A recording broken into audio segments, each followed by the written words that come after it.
Video शुरू हो उससे पहले मैं आपको बता दूं, ये वीडियो थोड़ी सी लंबी होगी, लेकिन अगर इसे आप पूरा देख लेंगे तो ये कॉन्सेप्ट आपको पूरा 100% समझ में आएगा, इसलिए वीडियो पूरी ज़रूर देखना। अंग्रेजी एट होम की एक और वीडियो में आपका स्वागत। फ्रेंड्स, आज की हमारी वीडियो 10 सीरीज़ की सेकंड वीडियो है।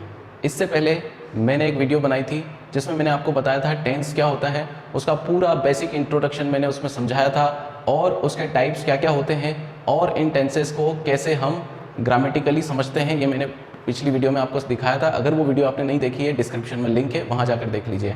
और आज की वीडियो में हम समझेंगे प्रेजेंट सिंपल टेंस यानी कि प्रेजेंट इंडेफिनिट टेंस को पूरा डीपली हम समझेंगे और केवल ये मैं आपको 20 सेंटेंसेस के माध्यम से पूरा टेंस क्लियर कर दूंगा। इसमें कोई भी डाउट आपके मन में नहीं रहेगा और टेंस को सीखकर आप आपकी स्पोकन स्किल्स में एक वेपन और ऐड कर लेंगे और हम ये देखेंगे कि ये जो टेंस है वो कहाँ पर हमारी लाइफ में काम आता है। प्रैक्टिकली हम इस टेंस का कहाँ पर यूज़ करेंगे। एक बार ये प्रैक्टिकली यूज़ हम सीख गए, उसके बाद हमें इसका यूज़ करना भी आसान हो जाएगा और हम इसे इजीली कहीं पर भी जहाँ पर रिक्वायरमेंट होगी वहाँ यूज़ कर पाएंगे। तो बिना बकैती शुरू करते हैं आज की video. Friends, present indefinite tense, present simple tense कहाँ पर काम आता है, इस चीज़ को समझाने के लिए मैंने आपके सामने 20 सेंटेंसेस रखे हैं और इन 20 सेंटेंसेस के माध्यम से हम सेंटेंस फॉर्मेशन भी सीखेंगे और साथ ही सीखेंगे इनका यूज़ कहाँ पर होता है। आइए देखते हैं। सबसे पहले सेंटेंसेस को पढ़ेंगे, फिर उनकी कैटेगरी बनाने की कोशिश करेंगे। फ्रेंड्स, इस वीडियो में आप चाहें तो कॉपी और पेन लेकर बैठ सकते हैं। एक बार ये सेंटेंसेस आप पूरे नोट कर लीजिए और हमेशा इनको अपने पास रखिए ताकि कभी भी आपको प्रेजेंट इंडेफिनिट टेंस में डाउट हो, आप ये लिखा हुआ मटेरियल पढ़कर उस डाउट को क्लियर कर देंगे, ऐसी मेरी पूरी कोशिश रहेगी। तो देखते हैं हमारे पास कौन कौन से सेंटेंसेज हैं। आइए, ये सेंटेंसेस हम हमारी लाइफ में बोलते हैं या इस टाइप के सेंटेंसेस मैंने कोशिश करी है सारे टाइप के सेंटेंस कवर करने की ताकि आपको किसी भी टाइप का सेंटेंस बनाने में आसानी हो। आइए देखते हैं।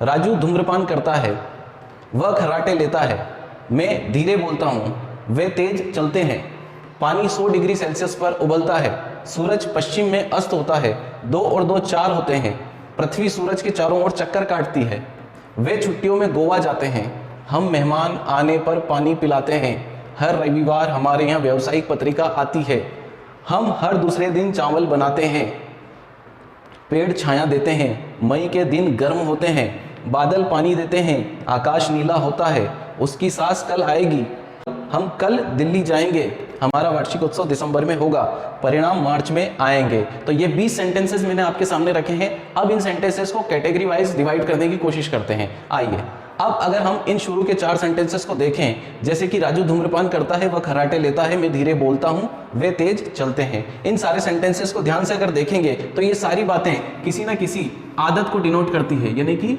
हैबिट को डिनोट करती है। यानी कि ये जो सारे सेंटेंसेस है ये किसी हैबिट कैटेगरी के सेंटेंस है।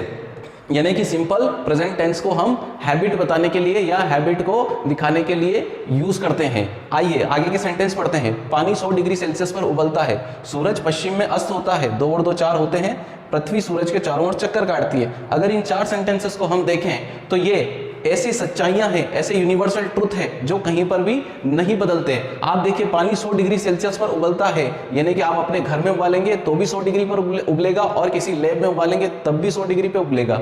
सूरज पश्चिम में अस्त होता है, सूरज पश्चिम दिशा में ही अस्त होगा, चाहे आप इंडिया में हैं चाहे आप किसी और कंट्री में जाकर देखेंगे तब भी सूरज पश्चिम में ही अस्त होगा। यानी कि ये यूनिवर्सल ट्रुथ है। 2 और 2 4 यहाँ पर भी होते हैं, पाकिस्तान जाकर देखोगे तब भी 2 और 2 4 ही होंगे।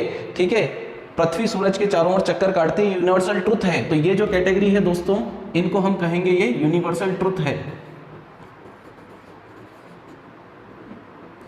इनका कहीं पर भी बदलना संभव नहीं है, ऐसी चीजें जो बदली नहीं जा सकती, यानी कि ये फिक्स है, यूनिवर्सल ट्रुथ है। ठीक है, आगे सेंटेंस देखें। वे छुट्टियों में गोवा जाते हैं, हम मेहमान आने पर पानी पिलाते हैं, हर रविवार हमारे यहाँ व्यावसायिक पत्रिका आती है, हम हर दूसरे दिन चावल बनाते हैं। अगर इन 4 सेंटेंस को हम देखें तो इस सेंटेंसेस में हमें दिखता है कि किसी न किसी रिपीट एक्शन के बारे में यहाँ पर बात की गई है। वो काम जो रिपीटेडली होते हैं, बार बार होते हैं, एक ही तरीके से जो काम बार बार होते हों, उस कंडीशन में, रिपीटेड एक्शन की कंडीशन में हम प्रेजेंट सिंपल टेंस यूज करते हैं। रिपीटेड एक्शन, जब बातें रिपीट होती हो, जब काम रिपीट होते हो, जब एक्शंस रिपीट होते हो, तब हम प्रेजेंट सिंपल टेंस का यूज करके सेंटेंस बनाते हैं। आइए आगे देखते हैं।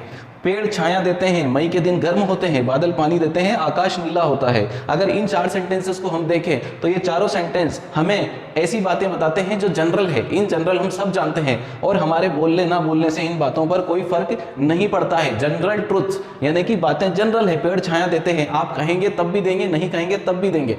तो ये जो सारी सेंटेंस है चारों, ये जनरल ट्रुथ्स है, यानी कि एक कैटेगरी हमारी हो गई जहां पर जनरल ट्रुथ्स की बात की जाती है, वहां पर हम प्रेजेंट इंडेफिनिट टेंस का यूज करते हैं। ठीक है, आगे आइए, उसकी सास कल आएगी, हम कल दिल्ली जाएंगे, हमारा वार्षिक उत्सव दिसंबर में होगा, परिणाम मार्च में आएंगे। इन सारे सेंटेंसेस से ये जो यूज है ये थोड़ा हटकर है इस टेंस का। जनरली इन सब सेंटेंसेस में एक कॉमन चीज है, लास्ट में ता है ती है ऐसे वर्ड्स आते हैं, लेकिन यहां पर देखिए फ्यूचर ओरिएंटेड वर्ड्स आपको देखने को मिलेंगे। तो ये सबसे अतरंगी इस टेंस का यूज है, ये भी हम सीखेंगे कैसे इस टाइप के सेंटेंसेस को बनाते हैं प्रेजेंट टेंस के अंदर। आइए अब इन सेंटेंसेस का फॉर्मेशन करना शुरू करते हैं, कैसे हम सेंटेंस को कन्वर्ट करेंगे। ठीक है, एक बात हमेशा ध्यान रखिए, इस सेंटेंस में कभी भी इंग्लिश जब आप कन्वर्ट करते हैं तो जो सब्जेक्ट होता है यानी कि जो डूअर होता है वो सबसे आगे आता है। राजू धूम्रपान करता है, इसमें जो डूअर है वो है राजू। राजू इसका डूअर है, हमने सबसे आगे लिख लिया। अब इस सेंटेंस के अंदर जो एक्शन है, जो वर्ब है, वो क्या है उसको ढूंढना है। आपको कोई फॉर्मूला याद नहीं करना है क्योंकि ये केमिस्ट्री की क्लास नहीं है। आपको सिंपल सा इतना सा ध्यान रखना है, सब्जेक्ट आएगा देन आपको वर्ब पकड़नी है, देन अदर वर्ड्स पकड़ने हैं। इसके अलावा कुछ भी आपको ध्यान रखने की जरूरत नहीं है। जितना फॉर्मूले में उलझोगे आपके सेंटेंस फॉर्मेशन उतने स्लो होंगे और आपका जो कॉन्वर्सेशन है, जो फ्लुएंसी उतनी ज्यादा डाउन जाएगी। तो आप इतना सा ध्यान रखिए, एक डूअर को लीजिए, उसके बाद उसकी एक्शन यानी कि उसकी वर्ब को पकड़िए। यहां पर जो वर्ब है वो है धूम्रपान, धूम्रपान करना वर्ब है। धूम्रपान करने को स्मोक कहते हैं। इस स्मोक को केवल स्मोक नहीं लिखेंगे, यहां पर जो राजू है वो थर्ड पर्सन सिंगुलर सब्जेक्ट है, इसलिए जो थर्ड पर्सन सिंगुलर सब्जेक्ट होता है तो हम वहां पर वर्ब की 5th फॉर्म यूज करते हैं, यानी कि उसके अंदर एस या ईएस लगाते हैं। ठीक है, धीरे धीरे करके सारे सब्जेक्ट आएंगे और कहां पर क्या लगाना आपको आराम से समझ में आ जाएगा। बहुत ईजी टेंस है, आराम से समझ में आएगा और हमेशा याद रहेगा आपको, ये मेरी गारंटी है। अगले वाक्य पर आते हैं, वह खर्राटे लेता है। एक और हैबिट, किसी की हैबिट होती है खर्राटे लेने की, तो यहां पर देखिए वह खर्राटे लेता है, वह को इंग्लिश में कहते हैं, यहां पर लेता है इसलिए लड़का है, लड़का है तो ही। अब ये हमारा सब्जेक्ट हो गया, क्या काम करता है, क्या एक्शन है इसके अंदर, इसके अंदर एक्शन है खर्राटे लेता है। खर्राटे लेता है तो खर्राटे लेने को कहते हैं स्नोर, स्नोर। अब यहां पर ये जो सब्जेक्ट है ये भी थर्ड पर्सन सिंगुलर सब्जेक्ट है, तो थर्ड पर्सन सिंगुलर सब्जेक्ट के अंदर अभी हमने देखा था उसके अंदर एस या ईएस लगाना पड़ता है, तो यहां पर हमने एस लगा दिया, ही स्नोर्स। ये बहुत इजी, बहुत सिंपल सा सेंटेंस बन गया, ही स्नोर्स, वो खर्राटे लेता है बन गया। आगे देखते हैं, मैं धीरे बोलता हूं। यहां पर सब्जेक्ट जो है वो बोलने वाला है मैं को इंग्लिश में कहते हैं आई। अब एक्शन पकड़ते हैं, इसके बाद वर्ब क्या है, बोलता हूं। बोलता हूं यहां पर वर्ब है तो इसको कहते हैं स्पीक। ठीक है, अब यहां पर क्या हम एस लगाएंगे, देखते हैं। जो आई होता है वो फर्स्ट पर्सन होता है, फर्स्ट पर्सन सिंगुलर सब्जेक्ट होता है, और फर्स्ट पर्सन सिंगुलर सब्जेक्ट के साथ इस टेंस में आपको एस या ईएस नहीं लगाना है। आई स्पीक, केवल आपको इसकी वर्ब, सिंपल वाली जो वर्ब होती है, इसका जो बेसिक फॉर्म होता है वही यूज करना है। ठीक है, कोई एस ईएस नहीं लगाना। इसके बाद अदर वर्ड्स हैं इसके अंदर, वो है धीरे। ठीक है, तो धीरे को हम लिखते हैं स्लो। ठीक है, इसको स्लोली हम लिख देंगे, आई स्पीक स्लोली। तो ये हो गया मैं धीरे बोलता हूं। वे तेज चलते हैं, वे तेज चलते हैं, यहां पर सब्जेक्ट है वे तेज चलते हैं। वे को इंग्लिश में कहते हैं दे। अब दे यहां पर सब्जेक्ट हो गया और वर्ब क्या है यहां पर, चलते हैं तो वॉक। यहां पर एस नहीं लगेगा क्योंकि दे जो है हमारा थर्ड पर्सन प्लूरल सब्जेक्ट है। थर्ड पर्सन प्लूरल सब्जेक्ट के साथ हमेशा वर्ब की नेचुरल फॉर्म ही लगती है। और अब देखते हैं इसमें जो अदर वर्ड्स है वो ले लेते हैं तेज, यानी कि फास्ट। दे वॉक फास्ट या फिर फास्टली। अब देखते हैं इसके बाद पांचवा सेंटेंस जो हमारा है, जो कि यूनिवर्सल ट्रुथ कैटेगरी का है। फॉर्मेशन सबकी सेम रहेगी, यूजेस अलग अलग है, लेकिन फॉर्मेशन सबका सेम है क्योंकि सेम टेंस के अंदर ये सारे वाक्य आ रहे हैं। अब देखते हैं, पानी 100 डिग्री सेल्सियस पर उबलता है। कौन उबलता है, पानी। तो सब्जेक्ट हमारा हो गया वाटर। वाटर उबलता है, उबलता को कहते हैं बॉइल। अब बॉइल, चूंकि वाटर एक थर्ड पर्सन सिंगुलर सब्जेक्ट है तो हम इसमें क्या लगा देंगे, एस लगा देंगे। तो वाटर बॉइल्स कितने डिग्री सेल्सियस पर उबलता है, तो 100 डिग्री सेल्सियस पर उबलता है, तो यहां पे लिख देंगे एट 100 डिग्री सेल्सियस। ये हमारा सेंटेंस बन गया। आगे देखते हैं, सूरज पश्चिम में अस्त होता है, सूरज पश्चिम में अस्त होता है, यूनिवर्सल ट्रूथ है। सूरज अस्त होता है इसलिए सन हमारा सब्जेक्ट हो गया। अस्त होता है ये इसमें वर्ब है, इसको कहते हैं सेट। सन जो है वो थर्ड पर्सन सिंगुलर सब्जेक्ट है, इसलिए इसके अंदर आपको लगाना है एस या ई एस। तो हम अब ये मैं आपको बाद में समझाऊंगा कि कौन से वर्ब के अंदर एस लगता है, किसमें ई एस लगता है। ये कुछ रूल्स हैं जो मैं आपको भविष्य में फ्यूचर में समझा दूंगा, ठीक है। डेफिनेटली मैं आपको एक्सप्लेन करूंगा यह चीज। सन सेट्स, अब जो अदर वर्ड्स हैं, पश्चिम में अस्त होता है, इन द वेस्ट, ये हो गया द सन, इसके आगे द लगाना जरूरी है। The sun sets in the west. चलिए, हमारे सब्जेक्ट के साथ आर्टिकल हो सकता है, ठीक है। अब आगे देखते हैं। 2 और 2 4 होते हैं, यूनिवर्सल ट्रूथ है। 2 और 2 इसको लिखते हैं 2 and 2, 2 and 2। अब 4 होते हैं तो यहां पर हम वर्ब यूज करेंगे मैक। अब यहां पर ये जो है ये प्लूरल सब्जेक्ट है क्योंकि एंड से जुड़ा हुआ है, लेकिन आप ये थोड़ा सा अभी याद रखिए कि जब ऐसे वर्ड्स आते हैं एंड से जुड़कर 2 ऐसे वर्ड्स आते हैं जो साथ साथ हमेशा रहते हो, यानी कि उनको हमेशा एक साथ बोला जाता हो, है ना, जैसे ब्रेड एंड बटर, 2 and 2, है ना। तो ऐसी चीजें जो होती है, चाहे वो एंड से जुड़कर हो प्लूरल, फिर भी हम इसको सिंगुलर मानेंगे। तो यहां पर मैक को हम क्या लिखेंगे, मैक्स। 2 and 2 मैक्स कितने बनाते हैं, 4। 2 and 2 मैक्स 4। ये हमारा सेंटेंस बन गया। पृथ्वी सूरज के चारों ओर चक्कर काटती है, यूनिवर्सल ट्रूथ है। कौन चक्कर काटती है, द अर्थ, द अर्थ। अब चक्कर काटती है, रिवॉल्व, रिवॉल्व जो अर्थ है वो हमारी थर्ड पर्सन सिंगुलर सब्जेक्ट है, रिवॉल्व्स लिखेंगे। द अर्थ रिवॉल्व्स किसके चारों ओर, तो चारों ओर के लिए लिखेंगे अराउंड, उसके बाद the sun. The earth revolves around the sun. ये हमारा सेंटेंस बन गया। अब देखते हैं अगला सेंटेंस। वे छुट्टियों में गोवा जाते हैं। अब जो कैटेगरी हमारी आ गई है रिपीटेड एक्शन, जो एक्शंस रिपीट होती है बार बार, एक तरीके से वो काम बार बार होता है। जब भी छुट्टियां आएगी वो गोवा जाएंगे, ठीक है। वे गोवा जाते हैं, वे के लिए लिखेंगे दे, दे जाते हैं, जाते हैं, जाने को लिखते हैं गो। और क्योंकि ये थर्ड पर्सन प्लूरल सब्जेक्ट है तो इसमें कोई भी एस ई एस नहीं लगेगा। दे गो टू गोवा। कब जाते हैं, छुट्टियों में। अदर वर्ड्स हैं इन हॉलीडेज, ठीक है। ये हमारा सेंटेंस बन गया। हम मेहमान आने पर पानी पिलाते हैं, रिपीटेड एक्शन है। जब भी मेहमान आएंगे हम पानी पिलाएंगे, तो हमको बोलते हैं वी। अब पानी पिलाते हैं यहां पर जो पिलाना शब्द है उसके लिए या तो हम सर्व यूज करेंगे या फिर ऑफर यूज करेंगे, क्योंकि पीना उसको खुद को है, सामने वाले को, हम केवल उनको ऑफर कर सकते हैं। तो वी ऑफर। यहां पर ऑफर के साथ एसीएस नहीं लगेगा क्योंकि ये जो है हमारा फर्स्ट पर्सन प्लूरल सब्जेक्ट है। फर्स्ट पर्सन प्लूरल सब्जेक्ट के साथ एसीएस नहीं लगता है। We offer water. क्या ऑफर करते हैं हम, पानी ऑफर करते हैं। कब, व्हेन मेहमान आते हैं, गेस्ट आते हैं, कम। ये हो गया, very easy. We offer water when guest come. यहां पर देखिए हर रविवार हमारे यहां पर व्यावसायिक पत्रिका आती है, ठीक है। तो कौन आती है यहां पर, व्यावसायिक पत्रिका, द बिजनेस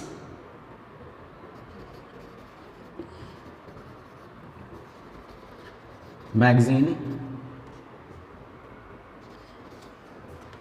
आती है, कम्स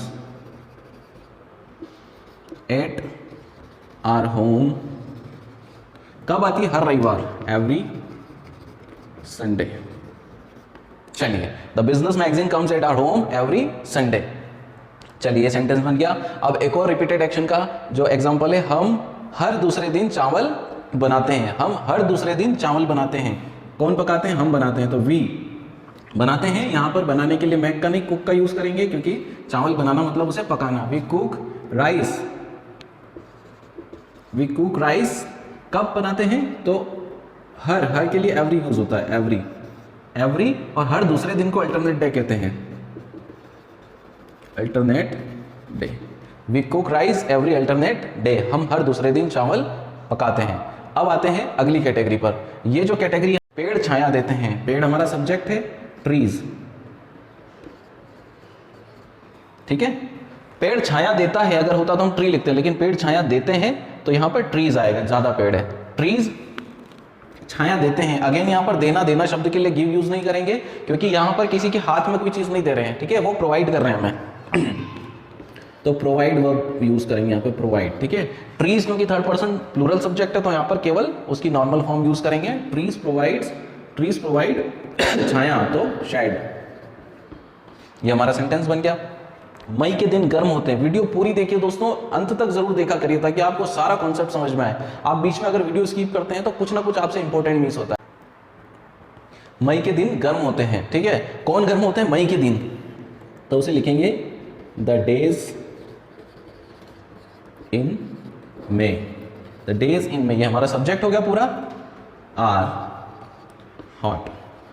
यहां पर देखिए इस सेंटेंस के अंदर एक खासियत है, इसमें कोई भी मेन वर्ब नहीं है, यानी कि इसमें कोई क्रिया नहीं है, इसमें कोई एक्शन नहीं है। जब ऐसे सेंटेंस आते हैं जिसमें कोई एक्शन नहीं होती है तो इस टेंस के अंदर हम इज, आर या फिर एम की हेल्प लेते हैं उस सेंटेंस को बनाने के लिए। किस कंडीशन में? जब उस सेंटेंस के अंदर कोई भी एक्शन, कोई भी वर्ब ना हो, मेन वर्ब ना हो, कोई भी एक्शन ना हो, तो उस कंडीशन में हम केवल जनरल बात है कि मई के दिन गर्म होते हैं, द डेज इन मे। अब डेज इन मे है यानी कि ये प्लूरल सब्जेक्ट है। प्लूरल सब्जेक्ट जब भी आ जाए और इज, आर, एम में से हमें कोई यूज करना हो तो प्लूरल सब्जेक्ट के साथ आर यूज करिए। Days in May are hot, ये सेंटेंस बन गया। बादल पानी देते हैं, बादल को कहते हैं क्लाउड, पानी देते हैं, अगेन किसी के हाथ में नहीं दे रहे हैं, प्रोवाइड। क्लाउड सिंगुलर सब्जेक्ट है थर्ड पर्सन तो प्रोवाइड्स हो जाएगा, क्लाउड प्रोवाइड्स वाटर। ये सेंटेंस बन गया। आकाश नीला होता है, ठीक है। अगेन यहां पर इस वाले सेंटेंस में कोई भी एक्शन नहीं है, कोई भी मेन वर्ब नहीं है, तो हम यूज करेंगे इज, एम, आर में से। देखिए यहां पर बात कर रहे हैं स्काई की, आकाश यानी sky. Sky third person singular subject है तो इसके लिए हम इज का यूज करेंगे इन तीनों के अंदर में से, ठीक है। स्काई इज, और यहां पर लिखेंगे नीला होता है blue, sky is blue. Again यहां पर ये द लगाएंगे, the sky is blue. The क्यों लगाया हमने? क्योंकि जो स्काई होता है वो पूरे वर्ल्ड में एक ही होता है, यानी कि एक सिंगल चीज है इसके लिए। अब हम बात करते हैं उसकी सांस। अब ये वाला जो यूज है, ठीक है, ये जो कैटेगरी आ गई इसको हम बोलेंगे भविष्य के, ना फ्यूचर के सर्टेन इवेंट्स, फ्यूचर के सर्टेन इवेंट्स। हम हर जगह ये यूज नहीं करेंगे, केवल उस जगह यूज करेंगे जहां पर जो हमारे फ्यूचर के इवेंट है, कोई इवेंट है वो सर्टेन है, फिक्स है, वो होगा ही होगा। ऐसे केस में हम प्रेजेंट सिंपल यानी कि प्रेजेंट इंडेफिनिट टेंस का यूज करेंगे। ये बहुत इंपॉर्टेंट होता है क्योंकि इस यूजेज में नॉर्मली लोग जो है वो फ्यूचर टेंस का यूज करते हैं, लेकिन अगर आपको थोड़ा सा स्टैंडर्डाइज करना है आपकी इंग्लिश को तो आपको प्रेजेंट सिंपल यूज करना है इस टाइप के सर्टेन फ्यूचर इवेंट्स वाले केसेस में। जैसे कि उसकी सांस कल आएगी, ये फिक्स है, इसको कोई टाल नहीं सकता, पूरा 100% श्योर है, तो हम लिखेंगे उसकी सांस सब्जेक्ट है हिज मदर इन लॉ। सास को मदर इन लॉ कहते हैं, हिज मदर इन लॉ। अब यहां पर आएगी के लिए हम विल कम नहीं लिखेंगे, हम लिखेंगे कम्स। कम्स क्यों लिखा? Mother in law singular subject है इसलिए कम्स। अब कब आएगी? कल, टुमारो, ये लिखा हमने। His mother in law comes tomorrow, उसकी सास कल आएगी। हम कल दिल्ली जाएंगे, फिक्स है, कोई डाउट नहीं है मन में, हम कल दिल्ली जाएंगे। We go sorry, we plural subject है, फर्स्ट पर्सन प्लूरल सब्जेक्ट है, वी गो दिल्ली। कब जाएंगे? कल जाएंगे, टुमारो, ठीक है। आगे आते हैं। हमारा वार्षिक उत्सव दिसंबर में होगा, फिक्स है, कोई उसमें हेरफेर नहीं होता, हमेशा उसी टाइम होता है, तो इस बार भी जो वार्षिक उत्सव है वो दिसंबर में ही होगा। हमारा वार्षिक उत्सव, आर एनुअल फंक्शन,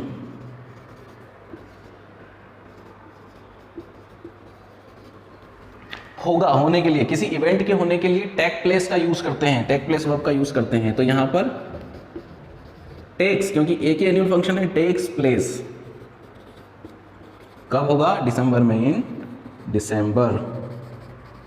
ये हमारा सेंटेंस बन गया। Our annual function takes place in December, हमारा वार्षिक उत्सव दिसंबर में होगा।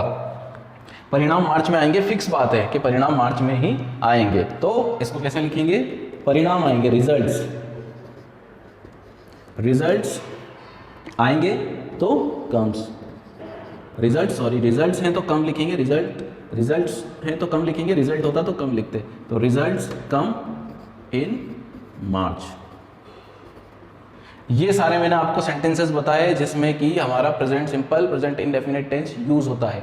इन सब से हटकर एक और यूज है, जब आप न्यूज देखते हैं या फिर न्यूज की हेडलाइंस पढ़ते हैं तो वहां पर पास्ट के इवेंट्स को भी प्रेजेंट इंडेफिनिट टेंस के अंदर ही बोलकर बताया जाता है, केवल हेडलाइंस के अंदर। ठीक है, जैसे कि पाकिस्तान के ऊपर इंडिया ने अटैक किया, ये पुरानी बात है। अब इसको हेडलाइंस बनाएंगे तो वो बोलेंगे इंडिया अटैक्स ऑन पाकिस्तान, ना कि इंडिया अटैक्ड ऑन पाकिस्तान। तो ये एक ऐसा यूज है जहां पर जो न्यूज चैनल्स होते हैं वो हमेशा प्रेजेंट सिंपल टेंस के अंदर पुराने इवेंट्स को हेडलाइन बनाकर बताते हैं।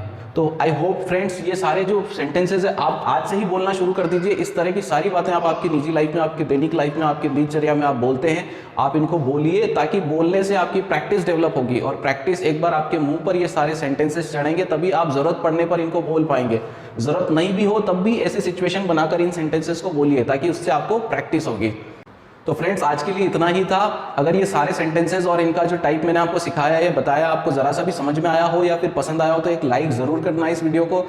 और ये वीडियो पसंद आने पर आप इसे लाइक करें, फ्रेंड्स के साथ शेयर करें। अपने कोई भी डाउट है या फिर सलाह या कोई राय आप देना चाहते हैं वो कमेंट में लिखें।